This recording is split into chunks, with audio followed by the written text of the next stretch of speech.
the 101 Ways to Heal That Shit podcast with your hosts, Angela Shelton and Ali Drummond. How are we doing? Hey! So we're back. We're day back after the podcast. Woohoo! Hey! So Ali is here today. I stuck my hand in the bucket of puppets, and I said, Ali, you must show up today because she's working on the covers of our podcast, so she can't be here right now. She's at her day job. So I was like, Ali! And I stuck my hand in the puppets, and out came a beaver. Is that funny? Of all things. Of all things, she was like, this is Ali. I was like, hello. So Ali's going to join us. She can sit on my sword. So Austine, we have this podcast. It's called 101 Ways to Heal That Shit. Although I'm working on not cursing. And with you, the reason I want to have you on and tell your story, and we've done this already, and I do have footage of us speaking, and I'm going to put it on our website. But for this particular time, I would really like to talk about the healing aspects of your story and how you and I are very much mirrors for each other, how we can help you. And I want everybody to vote for you for this Ink magazine contest. That's why I wanted to do it now, because I would like to get you to win. I mean, if I could help you win, that would be amazing. So yeah, I'm up to 5th place as of today, so that's pretty amazing. Amazing. I love it. Yay! So Cliff Notes, and then I'll let you tell your story because I think it's important, but for you to just start talking.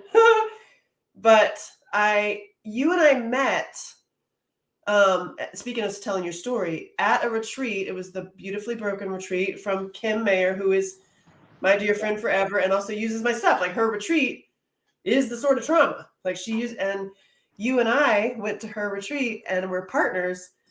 And people, we did a story exercise, because this partly why I want you to tell your story is for other people to tell their stories. Right. And the very first time you tell it, it's like ripping your soul out of your body, right? And then, you get better and you tell it. And sometimes hearing these stories, and as your partner during this exercise, we had to write our stories on mirrors. Like, I held up a mirror for you. You wrote down all your stories and then what you'd made it mean about yourself. And then we flipped the mirror around and then I did it. And when it came to me, after hearing your story, I'm like, I'm good. I'm cool. I'm good. I love myself. I see it. I'm all right. Oh, Jesus God. Because what you have been through and the fact that you are sitting here alive today, honestly, and that you have this tattoo on your back of a phoenix rising from the flame, which is why I want to help you get on this Ink magazine, so that you can tell your story in that magazine. Correct. I mean, I have ulterior motives also, and I see what I'm like. I want to help you. So your story is so intense, my friend. And also, just me talking about your story, okay, I have gotten threats. Yeah. So I can't even imagine what you've been through. And hats off to you for being alive. Hats off, darling. I haven't had the story yet, but hats off. Here you go, Austine. I would love to hear your story, and holy Jesus, Lord help us. I mean, I think there was a comment made that was part of the threat that said something along the lines of, I'm keeping my story alive. And me sitting here today, being able to tell my story alive is my story. Because my story deserves to always be alive. Because what I went through, I did lay on the floor dead. I was raped by somebody who was close and intimate with me. And he did leave me there laying for dead. It made the front page paper. All these things happened to make me who I am today. And by no means do I live in that space, because I have a beautiful life now. But my story will always stay alive, because it's one that is living for many women across the world. Not only that, but he's walking around. Yes. And I've had to move forward under the pretense of he doesn't exist. Him and his paramour do not exist in my world. Oh, God, I love you. So the key for me is the healing aspect and the story. So shall we begin with your story? So the mirror technique wasn't just telling our stories and looking in the mirror. It was telling our stories, looking in the mirror, and writing down every negative thought that crossed our mind, or any negative thing that someone had told us, or any negative feeling that we felt from those experiences and those traumas. So when you got done, you looked at the mirror and you saw all these things of unworthy, trash, trailer trash, you're not good enough, all the negative things that you could possibly think about yourself through your lifetime. And you have to learn that that is in your reflection, and you have to learn how to change it and get rid of those words. We erased it or wrote over it? We wrote over it, like to replace it, right? Yeah, we wrote the positive things instead of the negative things to replace those negative things with positive. You wrote, and I could hear you writing because it was similar. What I was feeling the same thing. And by the time you were done and it was my turn, I'm like, You couldn't even talk. I'm good. Blank slate. We're good. Let's just wipe the mirror. Let's just why even go down? And that was the process. Why even go down the mirror of the dark of mirroring what your abuser did to you? Right. And that's another thing that you think about. If you are into a relationship, you become a reflection of the person you're with. Subconsciously, you don't see it, but those little things will start to seep into you. So if the person you're with really sees themselves as a bad person and unworthy and all these negative things, they're going to start seeping into your core and who you are until your reflection now reflects very similar to theirs. And Well, the that's key is to your mirror. So your mirror. So if we back up, I want to introduce what was your mirror, Austine? all the negative things. But it started with do you want to tell your story Yeah. here? People should go to your site, get your book, and you're going to do a series, and you've only just begun. And I'm like, oh my God, how do we help you? I open up the floor to faith Get into it. and you, my darling. So every time I speak about things, some people are like, I don't know how you speak about this without emotion. And I have learned that the longer I go without the trauma, the more I heal, the more I look back, and these things actually hurt more because I realize just how bad they were. Whereas when you're in the trauma or directly afterwards, you might not realize it as much because you've been in it. So when you're truly out of it, like now, I can talk about it. And so one of the biggest things I couldn't talk about is when I was 5 years old. We lived in a terrible, terrible neighborhood, very, very poverty ridden, didn't even have meals. My best friend had died. His mother killed him. It was constantly living in a state of fear. And I would hear these girls next to me every night. They would scream. I'd hear the screaming. And they were my friends. And I was like, being the person I am, which was already ingrained in me before the trauma, I can save them. If I hear them screaming at night, maybe if I go over there, they're not going to scream at night. It'll be okay. I'll share that. Yep. So I went over there and I learned the reason why they screamed at 5 years old. I was raped for the first time. By their dad or? Very violently. Mm-hmm. I was threatened that if I ever spoke up, he would kill my family. And then I think to really instill that fear in me, he then ran over my dog the next day. Austine, seriously, okay. Pause for the people who get super triggered. Okay, this is how to keep your there's a parasympathetic nervous system and a sympathetic nervous system, and we can hear stories like this, and we can go down our sympathetic nervous system. I get them confused, which is the anger and fear and frozen, or we can stay in our parasympathetic, which is calm. And really, the way to do that is shaking. Is so. If you see me every once in a while, I'm like, ah! It's to not go down the path of oh God, I can't handle this. Well, that's things why I don't speak on it a lot. Is it is so heavy and so hard for anybody to hear. It's that much harder to speak about. But we need to hear it. So right. My point is, you can hear it. Honestly, if I do this, you know what I mean? It's like EMDR too. It's like if you, hey, listen to this story and watch this spinny ball. So I mean, this is the stuff I've learned, girl. So that was my first experience. Significant trauma. Living in the area I did was traumatic in and of itself. But that was the first really getting my core, destroying the very person I am. And so from that moment on, I felt the normal feelings: disgusting, ashamed, trash, unworthy, unloved.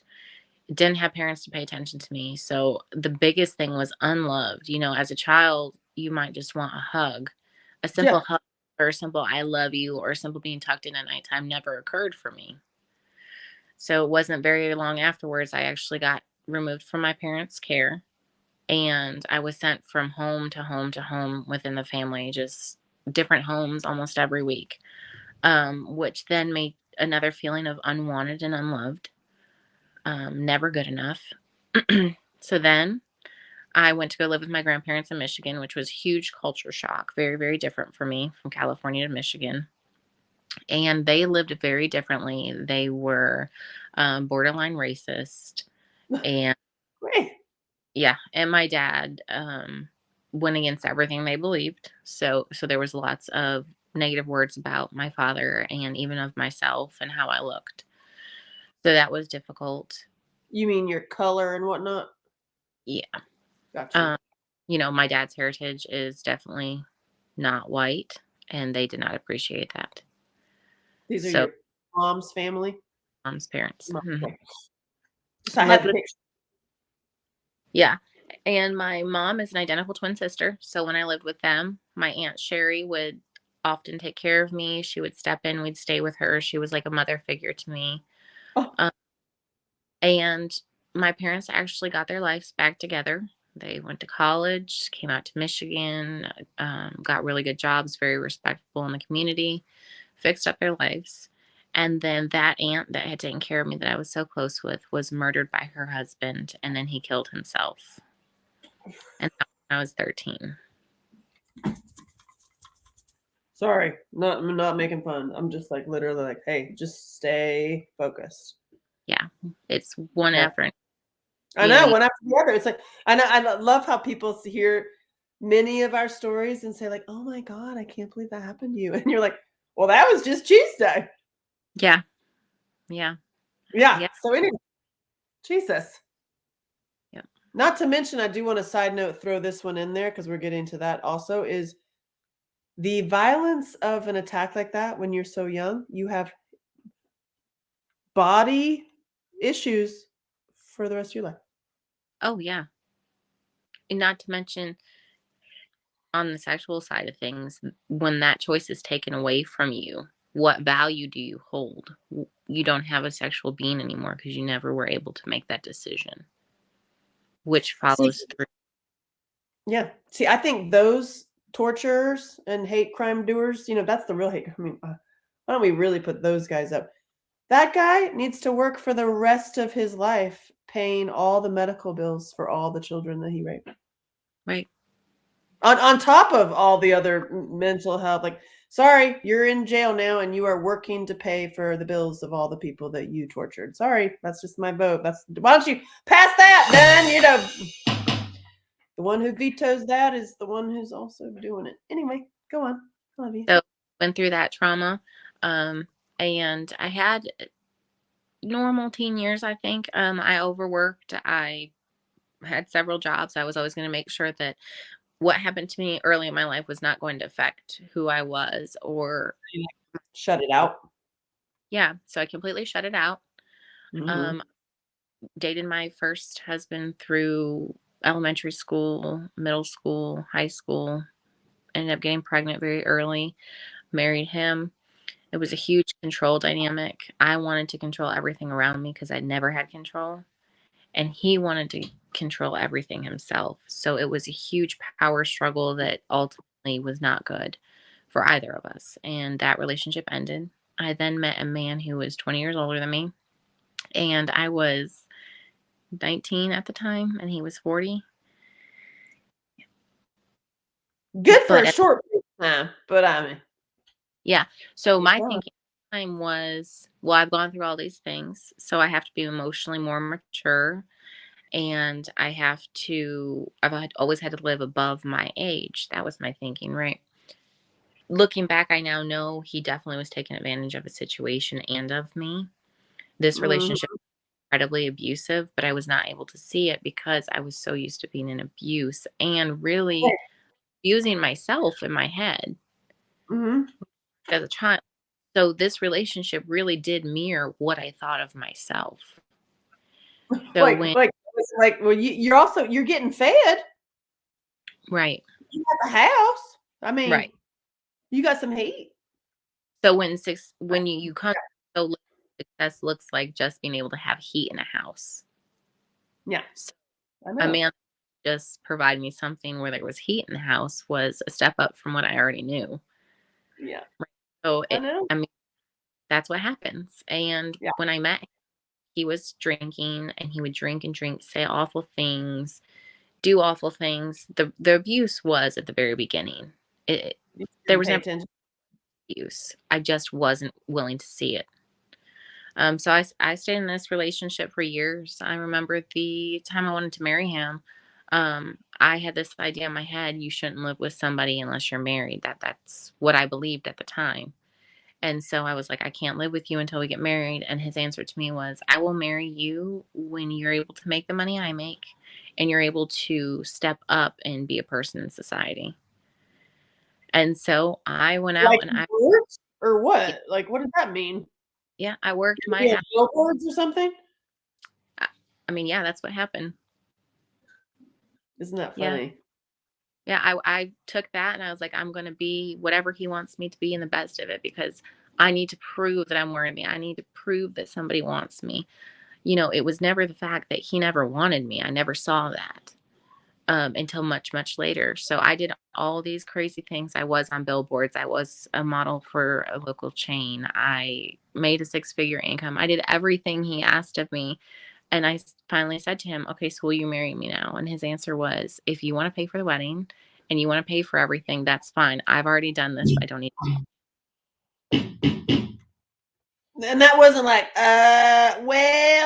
exit is there, darling. And There's it could have been. But in my the exit head, there. that child kept telling me, okay, you need to prove yourself. You've not proven yourself enough. You're not worthy enough yet. Oh God. So it was constantly a relationship where I was just proving on a daily basis how I was or how much this person should care about me. And that's what my marriage became. And it was very, very sad. And it was very, Yeah. very, it was You. also sexually grooming. Uh-huh. Oh, for what? He didn't want me. He wanted to He, share you or sell you or what? he wanted to be able to experience other women while being with me. And that is ultimately what led to the marriage falling apart because I refused it so much. And then I got to a point where I said, okay, I have to accept this if I want marriage to work. And I accepted it briefly, and it absolutely destroyed who I was to the point where I didn't have any value in myself or any love for myself. Instead of saying, I can't love this man, I can't be with this man, I then turned on myself and said, I'm awful. I'm Ah, terrible. amazing. I mean, it really is. You've said it before, darling. Life is an Excel spreadsheet. It really is. I So got to the there's your point Excel spreadsheet, and it's like, how do you change the equation? you have to keep going. Oh, but your Excel spreadsheet is not done. No. So even after this happened, we were in church every day. We had this perfect image online, as most people think they do. And I thought we had the perfect marriage. So there would be mornings where we would go to church after being up till 4 a.m. and I would literally be balled up on the floor begging him to stop kicking me. And But he would, praise Jesus. Put some money in the plate. Praise Jesus. That's what I used to say. Like, beat your kids on Saturday. Go to church on Sunday. and we'd go to Yeah. church and I'd be like, well, you look down today. Are you okay? And he would answer for me, she's fine. She just didn't have much sleep last night. Yeah. And That's a that was, horrible. yeah, That's a horrible. that's how he presented to everybody. No, and everybody saw him as this wonderful man that was great to me. And he was horrible behind closed doors. And so I actually went to a church and I spoke to some people in the marriage group and I didn't give explicit details. I just said things are really bad. And what they told me was to watch a movie called War Room and to go pray about it. And so I did a prayer closet and I went to my prayer closet every day for 2 years. and it progressively got worse. What? Hmm. I Okay, was keep so going. for when you get married, you get married, you stay together. There is no leaving a marriage. You have to make it work at all costs. And literally, it cost everything in me. So I got to that point, and it was at one point I'd lost hope. And I was like, this just isn't going to work. And I gave up. I was slowly emotionally detaching, but I couldn't leave because I had this in my head. I'd made this commitment. I can't leave this person. So what do And you do to numb your whole life? yeah, my whole life was numb. My whole body was numb. I What were couldn't, you using to numb? What were you using to numb? I didn't use anything to numb. Like, I mean, well, to hide and numb, what you had to have been using something. What was it? I, Like, my emotions. like, like, was it you were perfect? Like the working on the perfect picture, the perfect makeup, or was it you? I don't know, Yeah. over So over exercising, overeating, over like something. You all of, something with all of all, it. Okay, all of it. So 'cause that's where you can. I'm saying that because other people can recognize in themselves. They're like, oh, yeah, it what? was to a point where I would wake up before he woke up just to put on makeup, and I Okay, wouldn't sleep until he had gone to sleep so I could wash off my makeup. Um, so you okay? Yeah. yeah, I had to be this perfect wife 24/7, and personal things within a relationship that you share with your spouse, I didn't share because that would make me imperfect to him. So I literally had become almost a robot. I was a shell of a person, and that's how That's I. what I was getting at. That's what I was getting at. Mm-hmm. But That's those how. shell of people that we now see, it's like you can recognize them, right? Where Yeah, they put on the shell, and you're like, oh, sweetheart. Like that's why I wanted to mention that, bring it up because you could see, like I talk about the sword of trauma all the time. It's like, oh look, she's got one. She's yeah, living so well with that.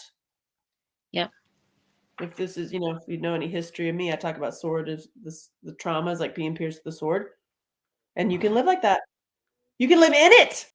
And you have to survive. Yeah, I get you, girl. So that's not the only thing. I mean, continue, and then I wanna talk about how the hey, you got out and how you are sitting here today. and happy today. It's so weird, right? Isn't it funny when you're like, "You know what's weird? Is I'm happy and I'm not being beaten or kept in a cage Yeah, all day. It's weird, and I'm happy." and then We're you gonna look get back there. at, yeah. So let's get there. So, um, Come on. Keep going. I Oh my was god, wait, Allie. Help me. I never left this person. Um, he didn't come home till like 3 in the morning one night, and I was pretty certain he was with somebody else, but could never prove it. That had happened several times. Um, and I was always told I was crazy, the gaslighting, the narcissism crap. So I went through that. And then I went to work one day. We had gone to watch the movie with Lady Gaga and Bradley Cooper, Oh yeah. A Whatever. Star is Born. Star is Born. Went to Yeah, watch yeah. that. Great, And good movie. and Good movie. this was supposed to be the date where he had apologized, and there were many, many abusive situations that were far too far, even in front of my kids, to the point where kids would stand at the door and say, unless you open this door and we see as Austine is okay, we're not moving. His own kids. um my son many times had to get to a door to make sure I was okay. And so I finally said, I'm done. He said, well, let's go on this one date. I want to give you a beautiful weekend, and I want to make it all up to you and show you I can change. So we went to the movies, and we were having a good time at the movies. And I did not know what the movie was about. I had no idea beforehand. During the movie, it starts bringing up Bradley Cooper's drinking issue. And he reaches over and he squeezes my arm so hard it left bruises. And he said, you did this intentionally, you bitch. And then in the middle of the movie theater, sitting in the very front, he stood up and just started berating me. I was so mortified I couldn't even function. And so I just got up and started walking to get out of there. And he followed me, screaming at me all through the movie theater. The police finally started walking towards me because it was so bad. And then he left me there. Yeah. What was he berating you about? Because it obviously triggered him and his own, because he's a big drinker. Is that what happened? Yes.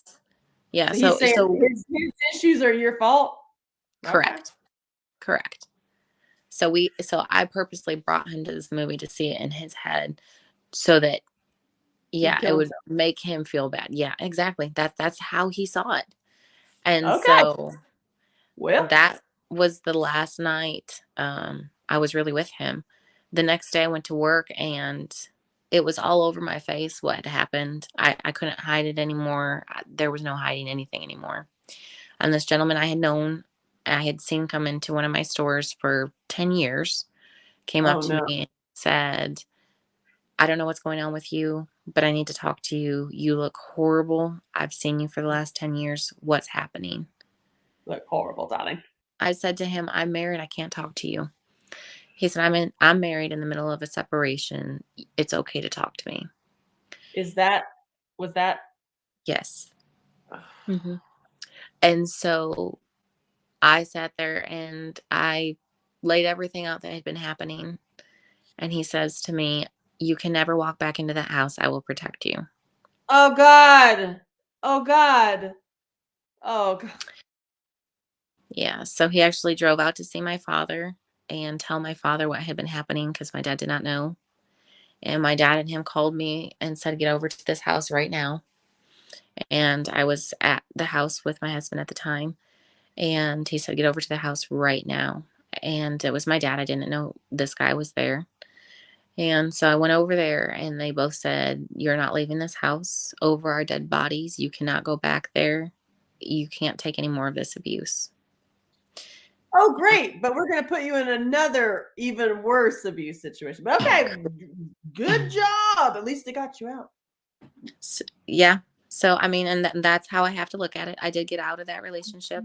It was terribly Okay. painful. It was very hard. But everyone who's in that type of abuse, to the extent I was, and to as many abuse situations I'd been through, they just want somebody to save them. They just want somebody to Yeah. come and say, I will protect you. It's okay. That's all you want. So Yeah. when a person comes up and does that, there's no part of you that doesn't want to believe that. You believe it. So Yeah. I left that marriage.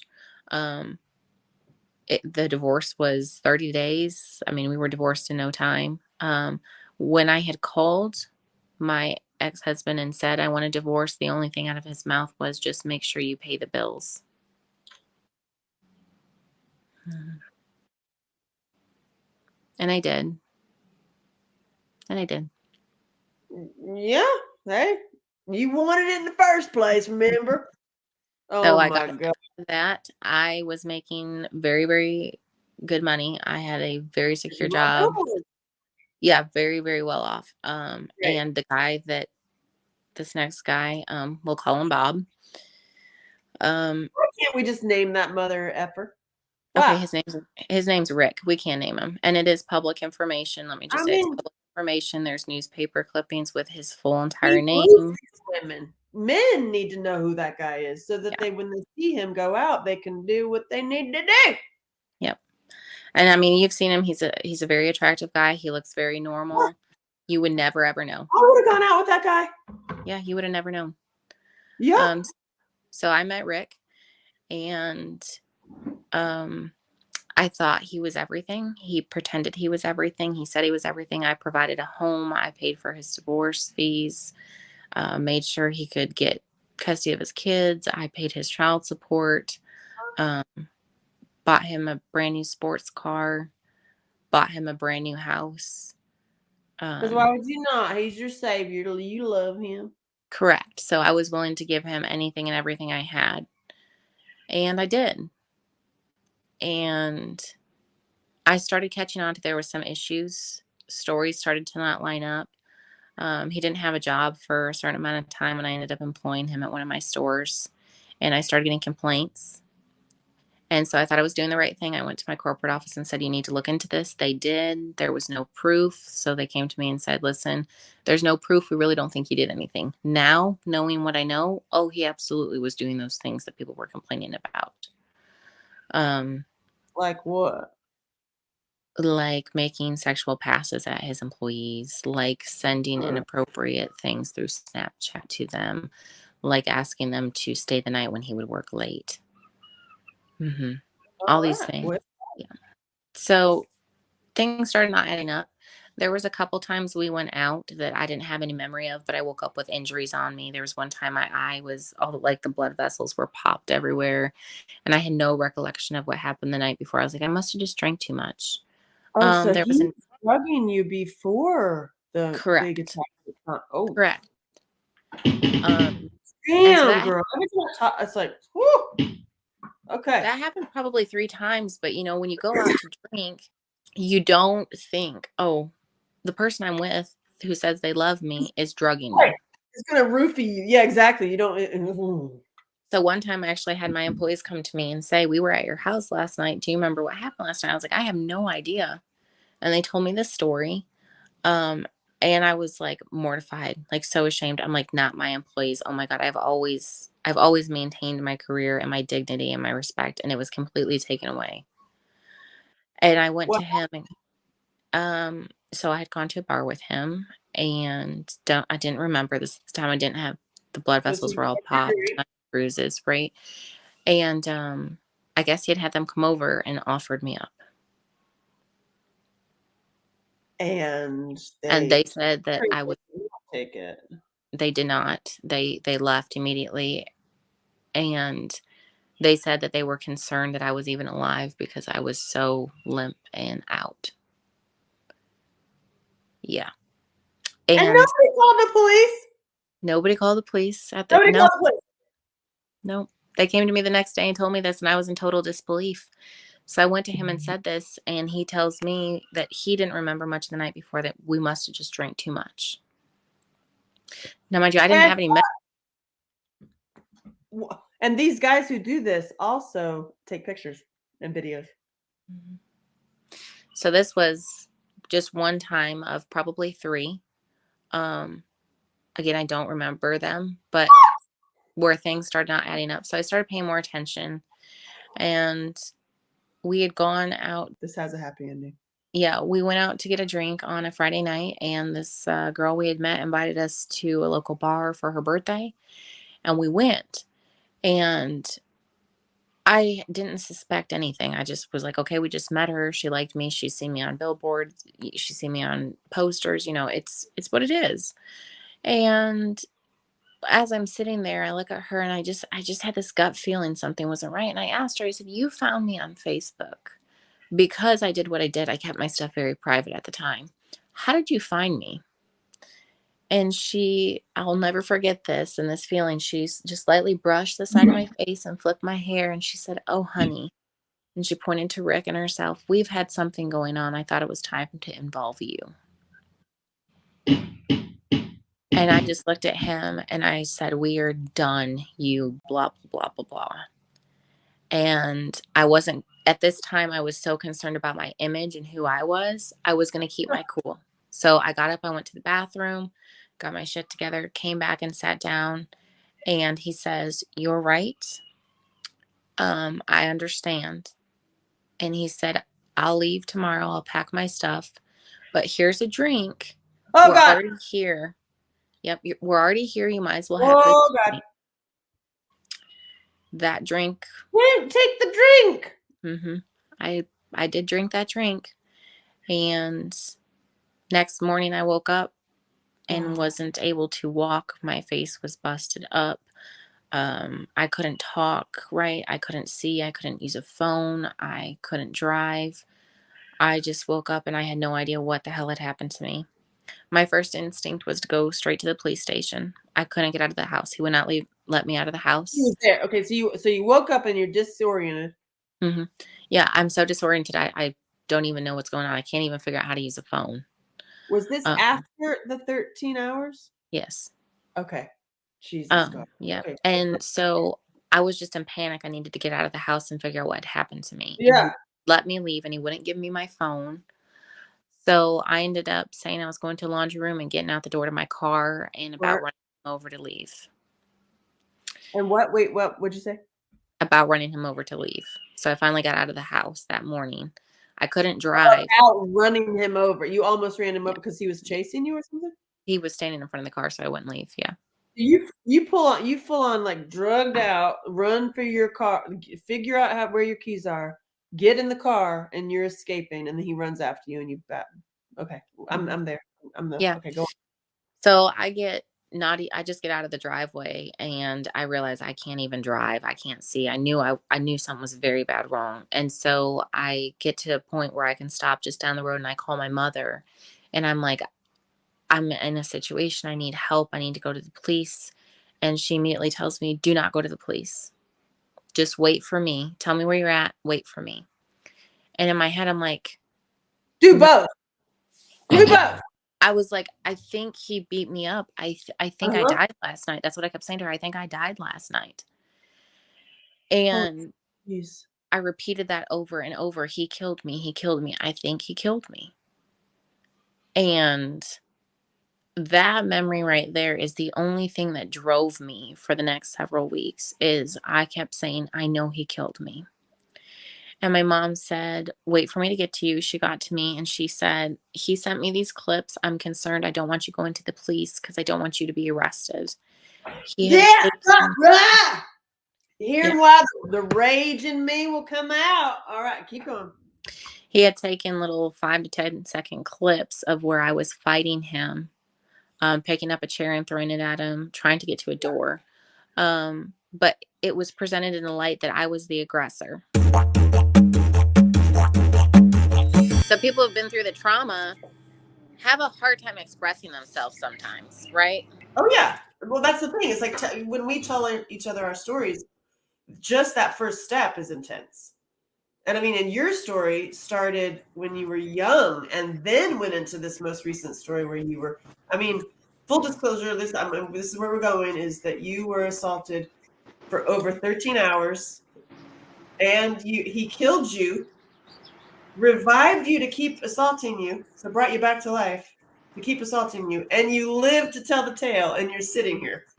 And I have seen some of the video, and I don't want to have seen it, and I really listen, the fact that I had to download that from iCloud, and it had to be on my computer, and I had to watch it on my computer, makes me ill to my, and so I want to, out of due respect for you, I'm like, because I feel like honoring you and your story that you went through it, I wanted to witness, you know what I mean? But the fact that I'm like, I don't want it in my head. Nothing prepares you for what is on that video. And that is what is also very disturbing to myself at this point in my healing journey, is when I get to a point where I have a man that truly loves me for me and I value myself and I'm in such a healthy, beautiful place in my life, to look back at that video now makes me ill. Whereas I remember the day after he was arrested, I went through that video making notes on every second of it of what happened to me, and it didn't faze me. Like, I think back to where my brain was, and it's just like, man, I was so messed up.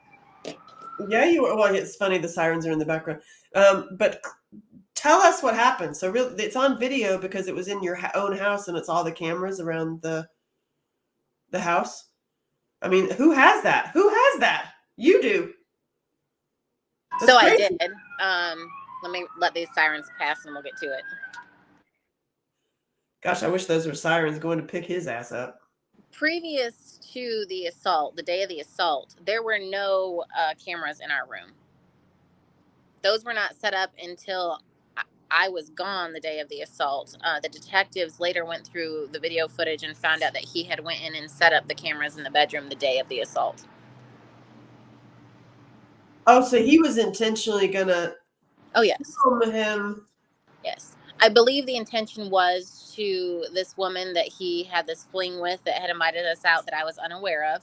I believe that the idea was to bring her back to the house and have like a dual thing and film it and sell it on porn.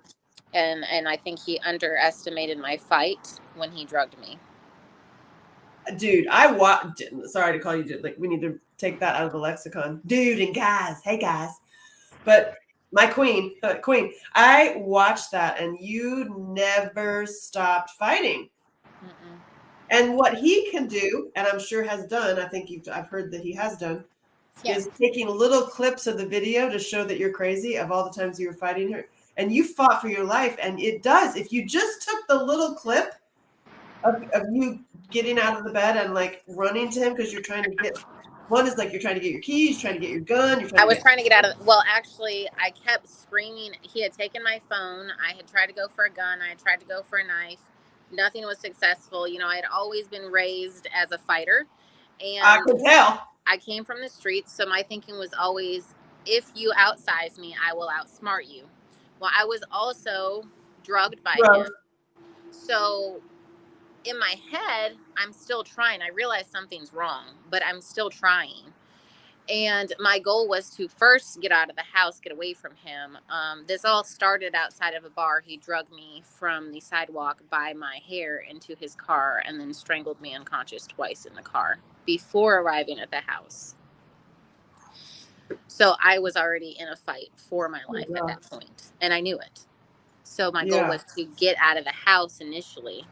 And then once I realized he wasn't going to let me out of the house, I just kept screaming, call 911, call my mom, call somebody, because he kept trying to use that against me.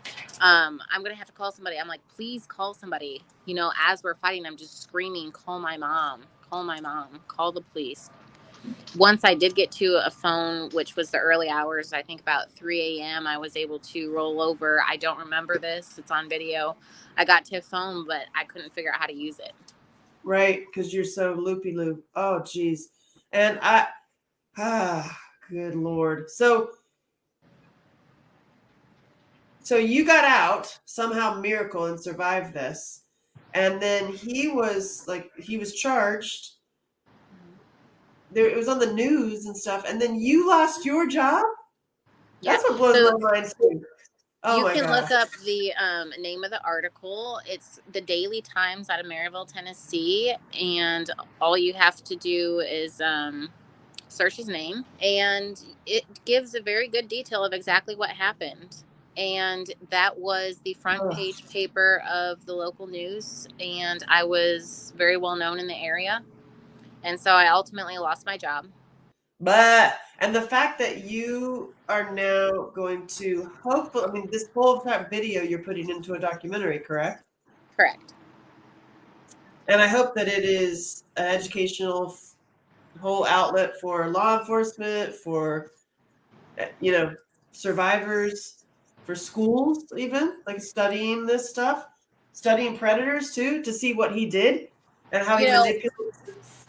I don't, and I have not. I have watched every documentary there is on Netflix, on Prime, on Amazon, everything I can find for a comparison to the video. There is no comparison. The fact I'm alive. But you said that you knew, even though you were drugged, and even though it was 13 hours of an attack, when you came out of that whole thing, you knew he killed you. Absolutely. Yeah. I that is the only thing I could hold on to. I woke up and I just looked around and I couldn't walk right. I couldn't talk. My face was busted up. My lips were, I was so messed up, so beat up, and I just had no idea what happened. But in my head, I remembered very, very vividly, very vivid experience that everything went black. Everything went black, and I just felt a really light floating above me, and I could actually see myself. And I heard this deep voice say, you have to go back. You have to go back. There's more to do. And that is what held on in my mind that made me really force the issue of seeing the video. So it's because this is 101 ways to heal that shit. Austine, you are like the badass fighter. You fought. You never stopped fighting. I've seen the video. Not all of it. I don't really want to. I want to honor you, but I don't want to. What you saw is enough to make anybody sick. Yeah. No, yeah. And that was just less than a few minutes. That was 20 minutes. Yeah. Of 13 hours. Right. So in my mind, holy geez, kudos to you, hats off to you for being alive. How are you alive? For other people, once you got out of that, once you were saved, I'm sure you were suicidal. I'm sure nobody, you had to deal with all of the stuff. Nobody believes you, and all the whole. So what is your personal healing process, and what has been the biggest things that you can leave, on the table for other people to pick up? So when you say healing process, I really go through from the moment that happened to me. And even after that happened to me, here's the real big shocker that, I can't even understand myself to this day. I went back to him, or really he came back to me. One of the things that we say, and I've heard said several times about domestic violence victims, is if it gets bad enough, they'll leave. Okay, well, I was He dead. killed you. It got bad Yeah. enough. And guess what? I still went back. So that misconception is exactly that, a misconception. When I went back, you have to remember, I've been through years of abuse at this point, really since I Right. was a child. So what is normal for some people was not normal for me, right? My baseline is already messed up. Trying not to cuss. Welcome, darling. Angela keeps up for it right over here. There she is. So my baseline is very different than everybody else's. So going in, sure, I had toxic traits. Sure, I had things that were not healthy. Sure, I was a fighter, but by no means was I deserving of what happened to me. And that is one of the things that I believed, is that I deserved what happened to me. Right. Because I got angry, because I got angry because he was cheating on me. I got to a point in my head, I should have just accepted him cheating on me. I should have just accepted him sleeping with other women, which ultimately when he came back, I did accept. And that right there is part of the process. You can't say healing is just from the moment I left him on, because really it was a continuous cycle that I had to find a pathway out of. Yeah. So the healing started when I started trying to find the pathway. And that would be, yes, I let him back in my home. Yes, there were several order of protections violated that the court put in place to keep him away. The district attorney herself to keep him away from me. And he would hide his car. He would park in different areas. And I'm at fault for this too, because I let this happen, right? And one of the things I struggle with is, I could have left. And it wasn't so much he was going to beat me in that moment and drag me back. Potentially he could have dragged me back. But the hold that he had on me was so strong. Because Right. here I am, I was the successful independent businesswoman that had years behind her of success and a great mother. And I had been stripped down of everything. My financial security, my job, my material items, my motherhood, my body, my respect, my dignity, gone. Yeah. Who would ever want me? What man would ever look at me at that point in time and say, yeah, I want her? Freaking nobody in their right mind would, because that's not a good thing. I needed to get out, right? But in my head, I couldn't see that. So here I am. This is the only man that's ever going to accept me. So when he walks back in and says, I'm going to fix this, I'll provide for you, I'll fix all this for you, I got to make it right. What options do I have? Another man? Being by myself? I can't be by myself. I can't even take care of myself at this point in time. So that's when I think the healing started for me, because I let him back in. By letting him back in, I put boundaries in my mind this time. I said, my boundary is, kill me. Listen, you can just don't kill me again. not even that. Not even that. This was my boundary. Not even cheating. My kids. You ever do it in front of my kids? You ever put me in a precarious situation in front of my kids? All bets off.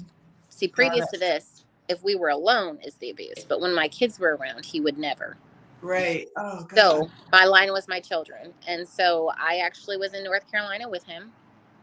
And he crossed that line in front of my children. And I left. And I fell apart. I found out he was cheating on me, which, you know what? Thank God to this day he was. Thank God. Yeah, I'm seriously. so thankful for that woman that is with him, because she took him away from me. And that is the best thing that ever happened to me. Seriously. Because it gave me space and time to get away. And I fell hard. I had no one in place to support me. I had nothing. Literally nothing. And here he was taking everything from me, including what I saw as my light at the time. My dog had just died. That was my therapy animal. He was going to replace it with a puppy. He ended up being at a hotel room with that puppy the day I was supposed to get it with that new woman, which, like I said, thank God for them. I'm glad that's what they found. But for me, it broke me. It broke me so bad I could not. Right. And also, who knows, he could be setting up his next victim. Right. So I tried to commit suicide that day. Ugh. I went to a mental hospital, and that's really when the intensive stuff started happening.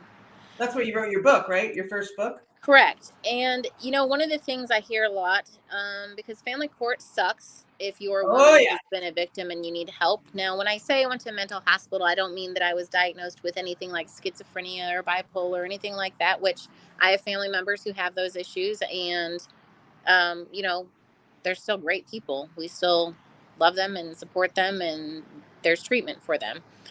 But specifically for me, it was complex PTSD, insomnia, battered women's syndrome, major depression, these things that were all layered on from the lifestyle that I was living and the constant abuse. Once I finally got to that mental hospital, it was the best thing I have ever done for myself. How did you do that? Did you just walk up to a mental institution? No. So when I tried to commit suicide, I went to a hospital and they involuntarily commit you. Oh, got it. When you try to commit suicide. So, yeah, I went there and I don't regret it for a second. Because of it, I lost 50-50 custody of my kids. I had them 50-50. And even when I was in the mental hospital, my parents took them on visitation time and just kept it from them. Their father didn't file for emergency custody until after I was out of the mental hospital and after I had gotten help. It wasn't when I was assaulted and went back to the man that beat me. It wasn't when I moved to North Carolina and was with this man away from everybody. It was after I got the help and got out. He took my kids from me. Well, that guy was also abusive to you, correct? But in different ways? In very different ways. He's very controlling. I mean, if you're a woman that was raised to obey your husband and their dynamic, I suppose it wouldn't be so abusive if that's what you wanted. But that's not how I am. I will never be controlled. My spouse will work with me and support me and love me, and I will do the same for them. Right. There's no control factor to it. So it's a very controlling relationship, that was.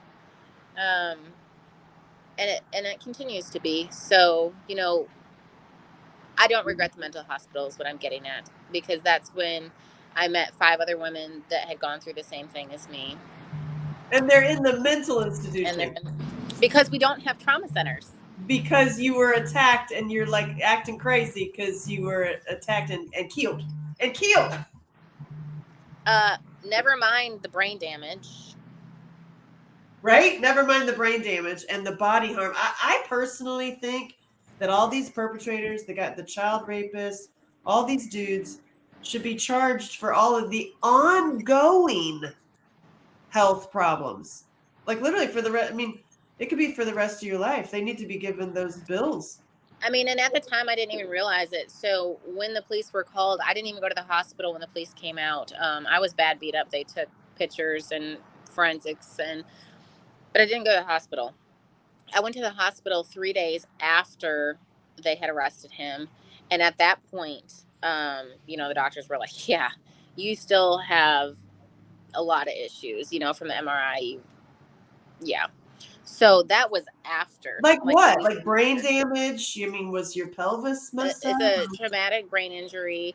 My hips were very, very messed up. I could not walk for a good couple months. And even to this day, I have cortisone shots in my hips. I try to limit them as much as possible. I didn't have feeling in my hands until last week sometime. I remember that when you got feeling back in your hands. It was awesome. Yeah, my feet I still have some sensation issues. My memory is getting better and my speech is much better. So, I mean, I think back when you met me, I was still stumbling over my words a little bit. Not as much as the previous year when I could not do a complete sentence without really having speech issues. You remember when I very first saw you? You look different now.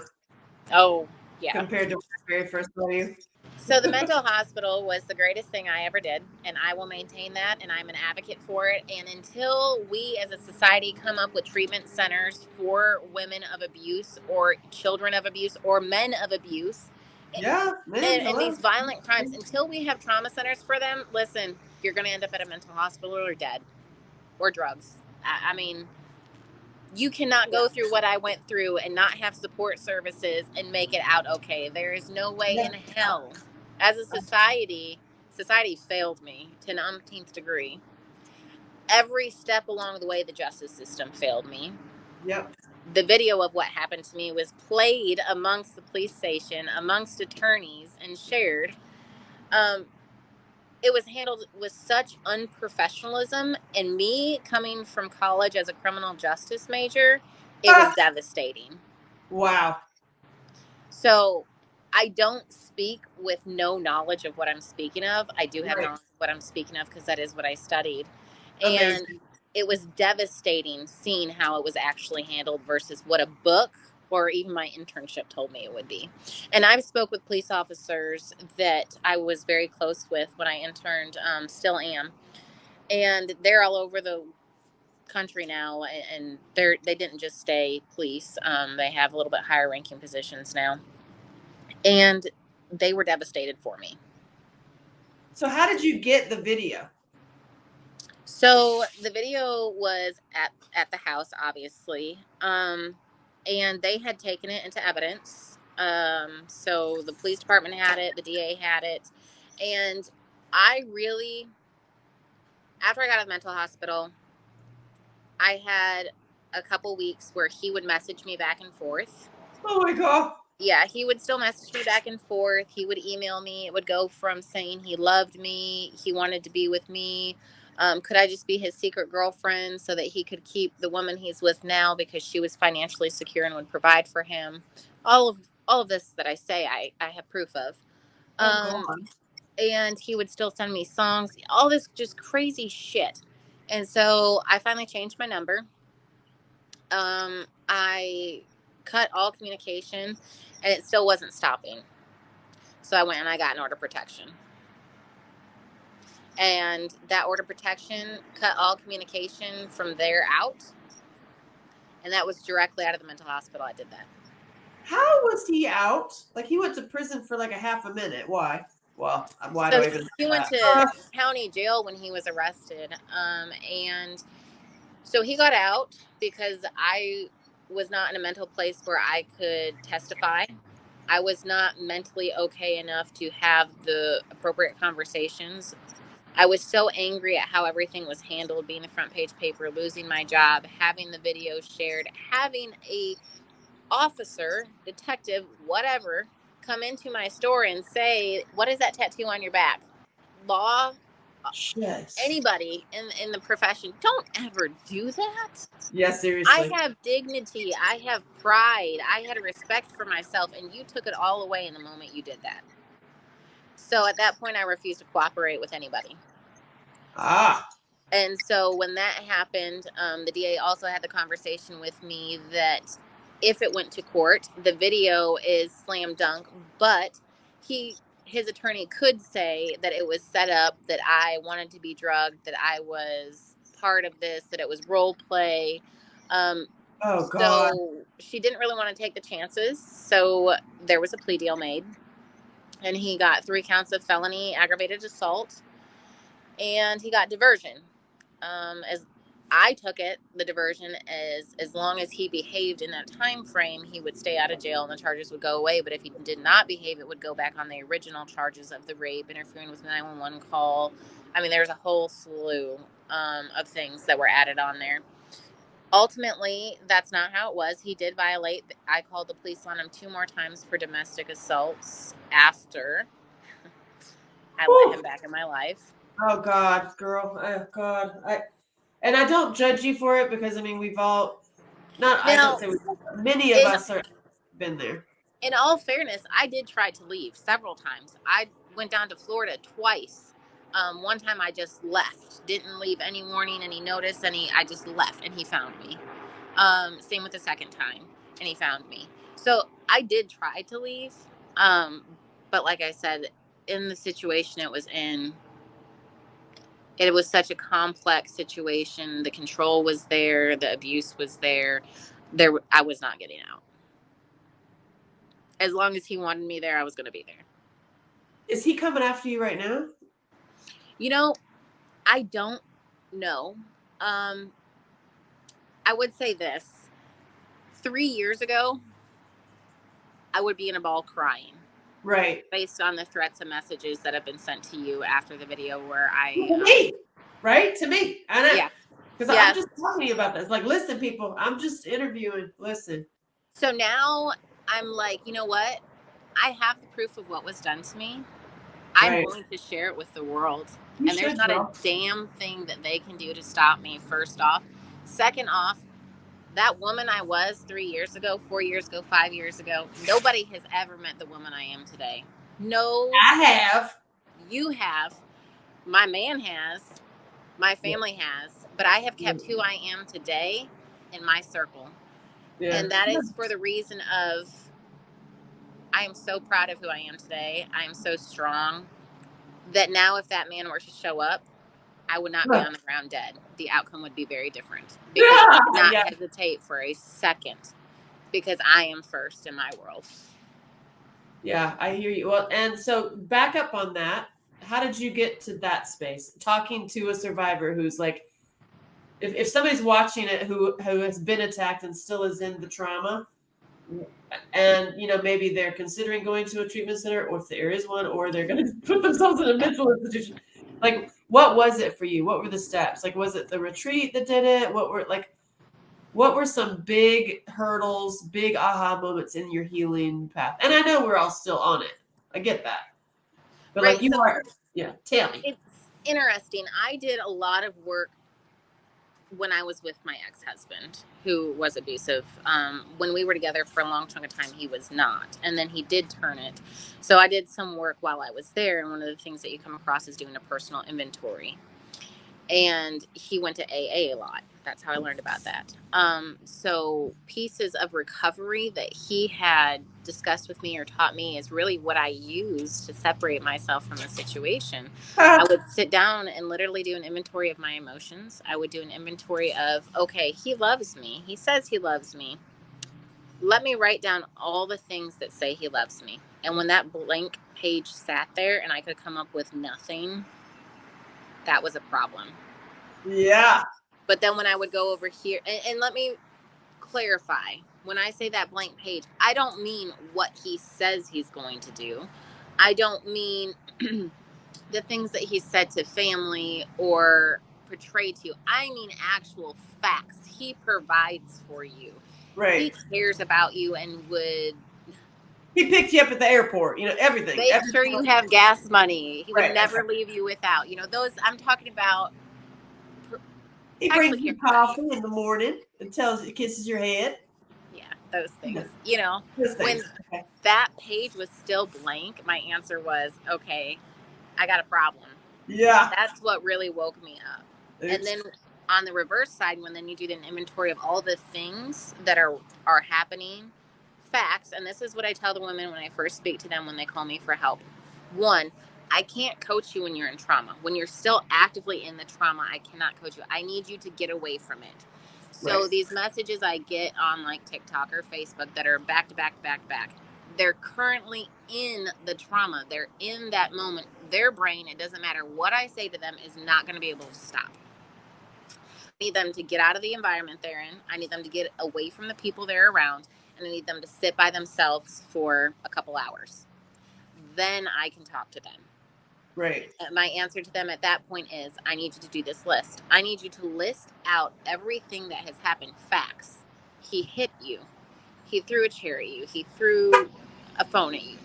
List the facts out. Because that is what you're going to use when you call the police and for your order protection.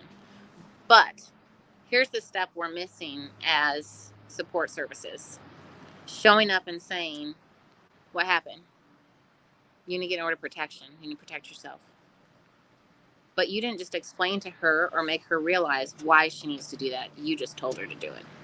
Right. Which we're already used to being told what to do. Correct. So when you hand a pamphlet to somebody and say, here's your steps to do, right, it's you not just gonna failed happen. them. It's not gonna happen. Make them sit down and list out exactly what has happened, facts, right? So then when I did that and I started to see, you know what? He's a piece of shit. He legitimately is. And you know what? And this one over here, he killed me. Yeah.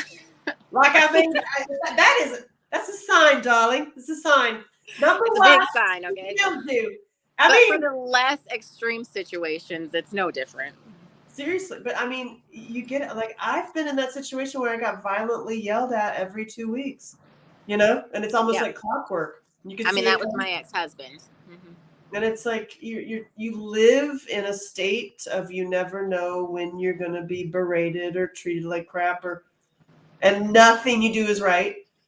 Right. Nothing, from dishes to breathing. Nothing. So with what you're saying right there is you would list out in the past 2 weeks, I was cussed at, I was yelled at, I was berated for this, this, and this. Okay, what are the positive sides? Again, you're not going to have that positive side. Or you do, which is what messes your head up even more. Correct. Yeah. Which is what he would do to me. He would do this and then he'd go buy me brand new tires for my car, or he'd do this and then he'd go buy a tanning package for me. It is that movie, Sleeping with the Enemy. I mean, it is. It is. But with that inventory, what I was able to really do with it is look at it from the outside. Because then when you go to sleep and you wake up the next morning and you read it again, it looks a little bit different. And then the next day, it looks a little bit different. So you continue to journal. Yeah. Well, and when you by the way, you're journaling. Go ahead.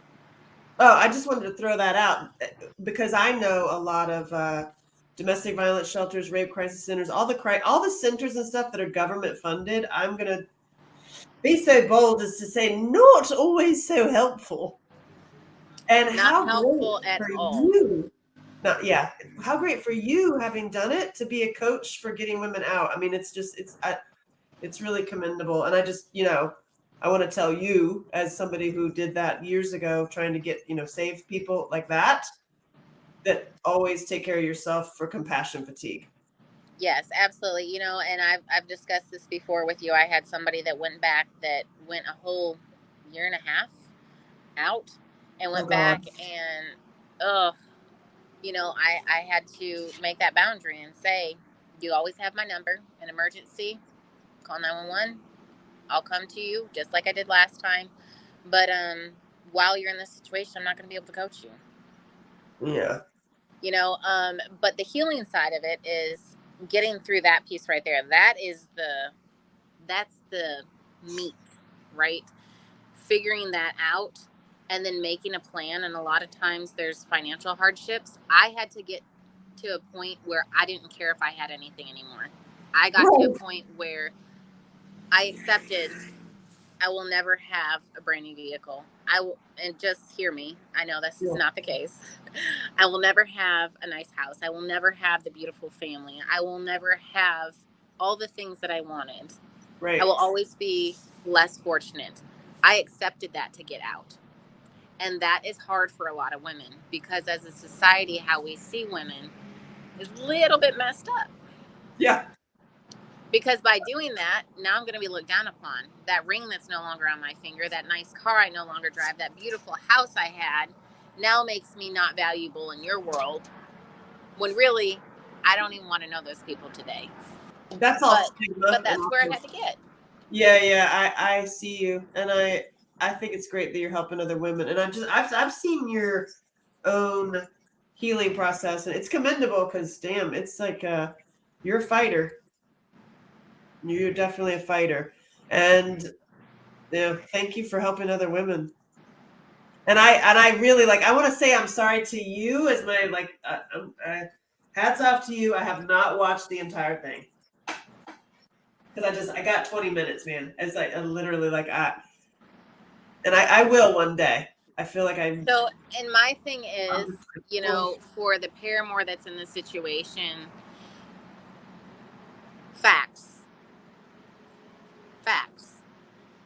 a video. Yeah, but honestly, in defense of whoever's with whoever, yours, mine, any of them, I have been there too because I have protected my dad. I lied on the stand for my dad. I 100% get, but I love him. But his is coming from trauma too. Yep. But she's lying. She doesn't love him like I do. You know, I mean, I did the same thing. I did the same thing when I was with him, and it makes me ill. But I don't want to focus on that stuff. I really don't. Like, where I am today and how I got to where I am was so freaking hard because you have to actively choose to heal. It's not a choice anyone will make for you. It's not something that's going to fall in your lap. You literally have to make a choice for yourself and do the work. Finding God, finding a base and standing on it and believing in it and sticking to it. I heard you say God. Okay, so and this is the foundation of everything we're doing here is talking about the healing and leading escape routes and healing pathways so that you can elevate and expand, right? So you said God. For me, that is number one. That is how I do it. Yeah. Is God, spirit, divine consciousness, blah, blah, blah. So what is that for you? What does that mean to you? And how did you do it? To me, I came across scripture in the mental hospital, Jeremiah 29:11. We've talked about this before, where it's basically stating, yes, you have been put in this awful situation, you've been cast out, but I will bring you back and you will prosper and you will have even more than you had before. And that's Jeremiah something. 29:11. And I held on to that. And I said, I don't know what I will get. I don't know what I will have, but I will have everything that I ever wanted. It might take 10 years, it might take 15 years, but I have to believe in it. And I mean, you watched me through all this. There would be a person put in my life at just the right time that I needed, right? For that time in my life. And it was like every time I would trust God and just follow my gut, I'd run into that person. I'd run into the next person and the next person. And I just had to keep trusting. I never let myself get so down that I lost hope. I always kept my hope. I know there was days where I would break down, like this is just too much, and I'd pick up a phone, call you. I'd pick up a phone and call Lavelle. You know, my friends were what I had to base my new life off of. And those are in the reformers. I mean, right, we created. There's something very, very, very powerful for the reformers, which I haven't even done a whole episode on that. Yeah, I mean, so the reformers, what it was for me is it was finally people understanding me. So when you're in a community, you can't go out and just say, "Hey, guess what? This happened to me." You know, did it happen to you? Hours. Anybody else? That's not gonna work. How you doing today? Did you eat? Yeah, it was having those people right there that were like, "Hey, we get it. You're good. You know, we understand. It's okay to feel that way." You know, and going against the cliches of everything happens for a reason. Like, I got a big middle finger for that one. You'll never be able to tell me or convince me that I went through that for a reason. There was no reason for me to go through that. Yes, I am where I am, and I am thankful for where I am, and God did play a part in it, but let's not remember there's evil in the world, and that plays a part too. So going against those cliches that we hear and being able to discuss them with women who have been through similar situations was very helpful in the healing process. But trusting. Okay, so we got the healing of the inventory, the getting out. We've got the friendship. We've got the God basis. Keeping your mind right. Keeping focused. I wrote my goals on a wall. After I went to the retreat, wrote my goals. I put Greece as number 1. I put write a book as number 2. I put do a public event as number 3. I put number 4 as value myself. Number 4. Yeah, I know, right? I put number 5 as find a family. Build my family, build my life. Yeah, you know where this is going. That's great. And I would cross that one after another. And I just kept working towards those goals and staying focused. But I also had to remind myself, because this is a thought process I see victims get stuck in a lot, and survivors. You get so caught up on what that perpetrator did to you. You get so caught up in that person that you let them become your identity. Victim addicts. Correct. And so that's one of the things I refuse to do. I had to get to a place where, okay, I've told my story. This person no longer matters in my life. They have no relevance, no say. They are nothing to me. Right? That was Allie. Once I got there, things really started to just go. And that was really good for me because it was literally training my brain how to live without those memories. How to go to the places where I had memories with that person and it not faze me anymore. How to do things I was never able to do before because of the PTSD. Once I really started to do that successfully, I got to a point where I was like, you know what? I'm ready to step out. I'm ready to build my family. My core is solid. My foundation is solid. My heart is good. There's nothing in my psyche that is going to trip me up when I find that person. Yeah, I've watched you. It's really you're a badass, and I want to know two things. One, I would like to talk about what you do when you trip up, because we all trip up. Mm-hmm. Now, like today, what's your like quick go to? Because we don't, not on this time at the moment, but in general, we don't have much time. We're being poisoned everywhere around the world, like in our brains, our spiritual life. So everything is just a bunch of poison, and it's like, oh my God, we need to do some accelerated healing. Another huge one is the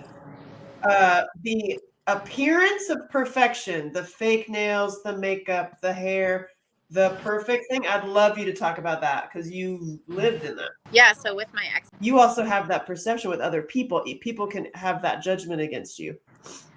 I've seen it.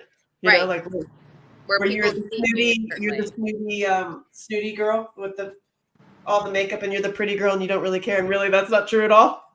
Yeah, no. I Right, think it's funny when people think this because it's like a challenge for me. It's like, you think I'm dumb. You think this makeup's hiding me? Guess what? No, it's not. I know exactly what you're thinking. I know exactly what that face means. I know exactly what you're doing right now. But I'm going to smile at you and pretend it's okay and act like I'm okay with it because that's on you, not me. But will you talk about when you were putting on the face? Yeah, so when I was with my ex-husband, and we had this perfect life, if you will. Right. So we had really good years. I mean, we had amazing years, which is why I stuck around for so long. Yep. Because the last 2 years he was drinking, and they were horrendous to an extent that, although yes, I was assaulted and raped and all this happened in one night, what happened to me over 2 years was far worse. With the other guy? Far more damaging on my brain. With my ex-husband, yeah. Far more damaging on my brain. Isn't that crazy? Yeah, and I would wake up before he would wake up, so I would put makeup on. I would wait to wash off my makeup till he went to sleep. Make sure I looked perfect all the time. Always had to have that perfection look, always going to the mall previous to events and finding the perfect outfits that match, that spending ungodly amounts of money to do that and take these pictures when as soon as that camera wasn't on and it was behind closed doors, it was a mess. I only say this because there's a lot of women who do that. Yeah, and I say that so that women can recognize themselves. Right. Maybe. But here's the thing. That is a way that from my childhood, I thought was an okay way, because from my childhood, I was nothing. So now I had this appearance on the outside that I was somebody, or at least that's how I felt. So it gave me confidence and security, but it was all false. Right. Yeah. So like today, for instance, I was very adamant. And you know this, I was not going to be with anybody unless I knew within the first 5 seconds they were my person. I was adamant. When I meet my person, I will know, and everything will reaffirm it, and it will be love at first sight. And I believe that was out there, and I went through a lot to find it, a lot. But with that also came, you have to accept me for me. You have to love me while I have my makeup on and I'm beautiful, and you have to love me when I have no makeup on and I'm sick in my sweats. Yeah. And you have Because to love, you love you. right. Well, And you right. have to love the very core of who I am, because I do love me so damn much. Yeah, same. But with that comes, I will love you just as damn much as I love myself. And Yeah. you will get the best version of me that nobody has ever gotten before. And that is special. That Yeah. intimacy, when you do the work, because when women get into this healing process after the abuse, how long is it going to take? How many times have you heard that? How long does it take to heal? Well, about 33 days. I will always be healing, but mine was 3 years. Yeah. I did yeah. And you can't look at it in time. You have to look at it as a step and a step and a step and a step. And finding a man was not my ultimate goal. That's not my ultimate goal. My ultimate goal is for me to live a peaceful, happy life. And I have that. That's so commendable and hooray, like, yay. Yay. Well, I'm proud of you, and I'm proud, like, some people to hear this story, to hear that, like, somebody who went through actual hell that came out the other end and is like living you're living the mission that I always wanted to, like, represent out in the world, is like share healing so that you inspire people to live happily ever after, no matter what they've been through. Right. I love everybody. And I'm going to say something that will be very controversial. The man that attacked me, my ex-husband, I love what they gave to me in my life. But I don't support your journey. That has to be your journey away from me. Yeah. And Don't come within 30 feet. My biggest hope for them, for the people who have been abusive to me, who have played that part in my life, is for them to also find healing for their trauma. Because what they do came from their own trauma. Always. That went unresolved, and it turned them into monsters. Yeah. And they haven't or didn't make the choice to overcome and see that. They chose to continue down that path. So my father was super abusive to my mother and super bad when I was a child, and he did turn his life around. And that is my hope for them. But it released any, I won't say complete forgiveness, but it released the hatred from within me. That makes sense. That's good. Now, when I hear things or threats or stuff like that, I might get to a point where I'm like, you want to go? Yeah, right. Go this time, because I got to pack this time and I'm not alone and I won't be left on the floor bleeding. Like, you will go down.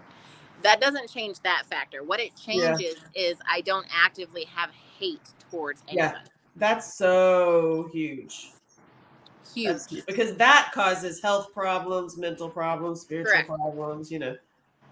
Wow, that's really commendable and great. I feel you. I feel very similar on my own stuff, you know. It's nice to witness. And now it's like, well, what do you do now? What you doing now, gal? You know, it's been amazing. I mean, you know what it's been for me. To see where I was and see where I am today literally brings me to tears, because it's so amazing. And I remember a time where I prayed so much for a person, for my person. And not everybody wants that. That's not everybody's path. But that's what I wanted. I've met women that are like, I want to be alone forever because I can't do that. I'm not one of those women. I wanted to find my person. And I truly believe they were out there. Yeah. And I just kept on and kept on and kept on. And to be able to say I have the love of my life, to be able to say my life is okay, to be able to say he supports me in all that I do. That's huge. But that came, the catch-22, like, hello, that came after you gave up on everybody and loved yourself. Yeah. And then you get the prize. Yeah, I literally gave up. I was like, you can't do it the other way. That's the trick. I'm super content That's really, really, really and good. living in that contentness and peacefulness is something that, you know, when I was young, I want to be famous, I want to do this, I want to do that. You have all these things for recognition and fame, and now I'm like, I'm totally okay being that old woman sitting in my rocking chair next to my husband and just being there. So okay, the contentment, the God face, the rocking chair, you're sitting there. Here comes a trigger. Here comes a threat. Here comes him. Yes. Here comes, what do you do?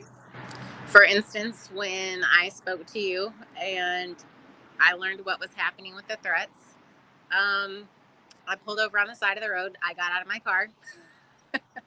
This is what I want to know. I kicked the ground and I screamed for about 15 minutes. This is what I want to know. This is what I want to know. And then I got back in my car, and my boyfriend was like, did you get pulled over because you haven't moved? And that's one of the things, I always share my location with him because I've been through what I've been through. It keeps me safe and my heart good and my mind happy. And I was like, no. And he's like, okay. And I was like, but I'm okay, because I couldn't talk. I have to be in my space in that moment. And he knows to give me my space. So when I got home to him, you know, I just looked at him, and he knows my look, you know, he knows. And so he knows to give me space. I have to say what I want. You know, when I first was getting triggered and having these conversations with him, he'd be like, I've never treated you like that. You're mad at me. And I'm like, I'm not mad at you. I'm hurt. And I'm trying to figure out how to process these feelings. I just need a hug. Amazing. I've asked the same thing with people and then not gotten it. Or when you're like emotionally overwhelmed and I'm like, can we just go lay in bed and you just hold me for a little while? That's just what I need right now. That's amazing. Amazing for somebody who is there for you to do that and not judge it and just be like, I'm here, whatever you need. You need a sandwich. Yeah. Well, yeah. And he won't let me order off the kids' meal menu anymore. That's he's like, no, that's not taking care of yourself. So really those little things help my everyday, but communicating what I need. And also expressing it. You got out of the car and you yelled and you kicked. Like, that is huge, because people, if you hold it in, that's going to cause the ulcer. That's going to cause the panic attack. That's going to cause the... It's going to eat at you. Exactly. And a simple thing. Pull over, or you don't even have to get out of the car. Just go scream, yell, you know, write, beat something. I'm a dance. I go dance. Yeah. I mean, I haven't lost my temper like that, and I won't even say it's losing my temper. I'll say it's dealing with my temper. Because that's not, I don't really have a temper anymore, because I try to make sure I take care of anything so that it's not sitting on me to build up. And that's part of the communication. Is in previous relationships with men, I did not communicate everything. I communicated emotions, right? So by communicating on everything and having these super open conversations, it creates an intimacy I've never experienced before. And it also creates a lot of safety for me and for him. And it makes an all the way together a better relationship, because in those moments where I'm triggered, he knows, hey, I'm not doing anything with ill intent, and I have no anger or animosity towards him at any time, even when we disagree. He knows it's coming from somewhere, and just to give me my space and I'll talk to him. That's amazing. That's a whole nother episode of like setting a relationship plan. Mm-hmm. And like, what are you going to do when the hardship comes? What are you going to do? What's your little code? Yeah. You know, if you have a little code of like, yeah, we have a code. I say time out. I go, time out. Like, we'll be in the middle of it. He'll be like, time out. He's like, really? Yeah, time out. I had one where you touch toes. And when you touch toes, that's like, no matter how you feel, you're like, that's your, hey, we're cool. Yeah. You know, it's like whatever you have. Like one couple that I love, they go, buddy, buddy, buddy. I remember that. Buddy, buddy, buddy. It's the best. It's not always being in a relationship that does it, right? So previous to him, I had to figure this out by myself, and that would be picking up the phone and calling somebody within the reformers and saying, I need help, relying on my friends.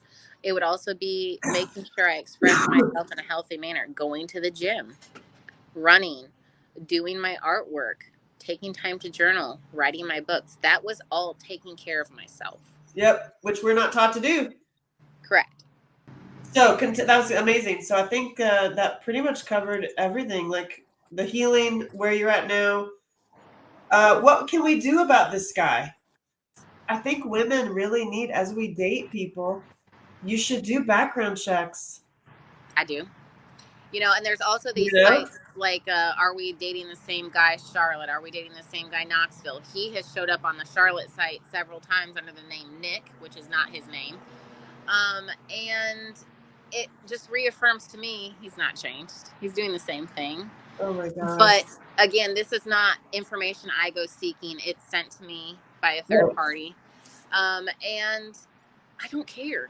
Yeah. It's not because I have to not care. It's because honestly, like, my life is so freaking good. He literally is nothing to me. You know, it's a former life. It's something that happened to me and he was part of it. But it's really severing that trauma bond and saying, I don't know who this man is. You know, I might know what he looks like, but I have no idea who this man is. And as far as threatening me or if I feel threatened, listen, the circle around me, they've got me. But that's also why I maintain an order of protection, because there will never be a time in my life where this man will ever be allowed near me, or a time where that would be okay in any situation. So I will maintain that order of protection forever, because if he were to show up, I cannot expect anyone in my family or my future husband to not do something about it. Oh yeah, to protect you. Yeah, so that's a great feeling. Yeah, I commend you. Allie says hello, by the way. She said, hello, darling. Hello, darling. I'm very excited to see what happens next. You've already written one book that is, and you're going to do a documentary. You're in the process, and you know you are literally the epitome of a reformer. Like that, you are it, because other people will find they'll find something that resonates with you.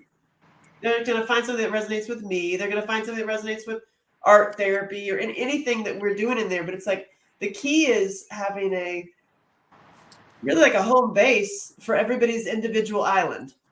Yeah. You know, and you're a warrior on your island and I'm a warrior on my island, and I've got, we all have our lanes and we all stay in them. We all do something different, but we all do it collectively, and it makes a difference in the world. And that is my goal, is to make a difference in the world. My tattoo on my back says, be the change you wish to see in the world. And that is what I am doing. And that is what I will live by. And that is what I will do until the day I die.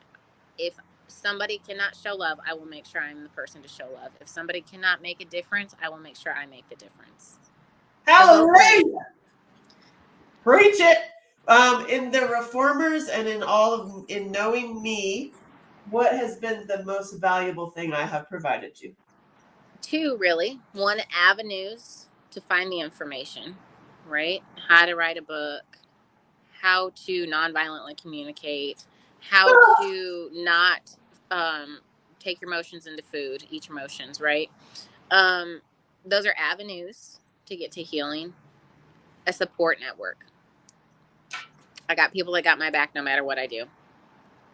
And no matter how bad things get, you will always be able to pick up the phone and call me. I will always be able to pick up the phone and call you. And in the network.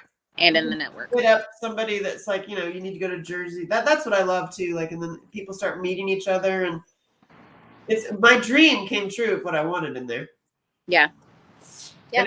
And it hasn't even begun. It has not even begun. That's how I feel. I'm like, if it is this good right now, like, I know. You know, like, I think a lot of what we've done, and I don't mean this at all. This is actually perfect, because I have this guy. He's Clyde Half-Ass.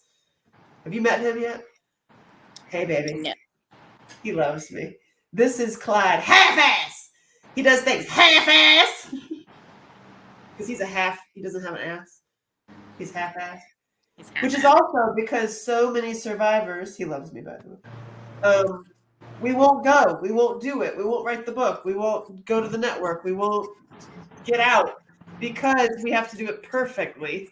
Now that's where you just do it. Just like in Greece, when you talk about me putting that evening gown in a bag and wrapping my hair up in my, what was that, jumper, and swimming across this ocean.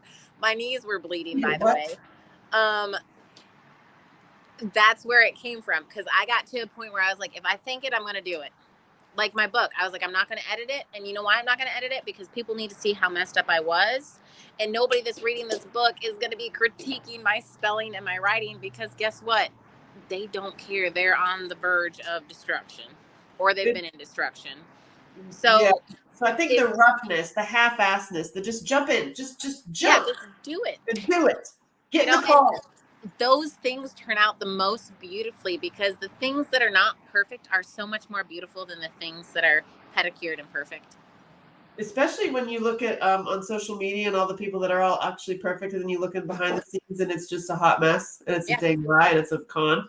I mean, that's one of the things I've said since day one when I started coming out, when they're like, well, what if people say something about you? Listen, I have put myself completely out there. Like, who I am here is who I am at home. So there's nothing I'm hiding. Good luck with that, though. Half-ass! Look at it. How great is that? Congratulations. Thank you.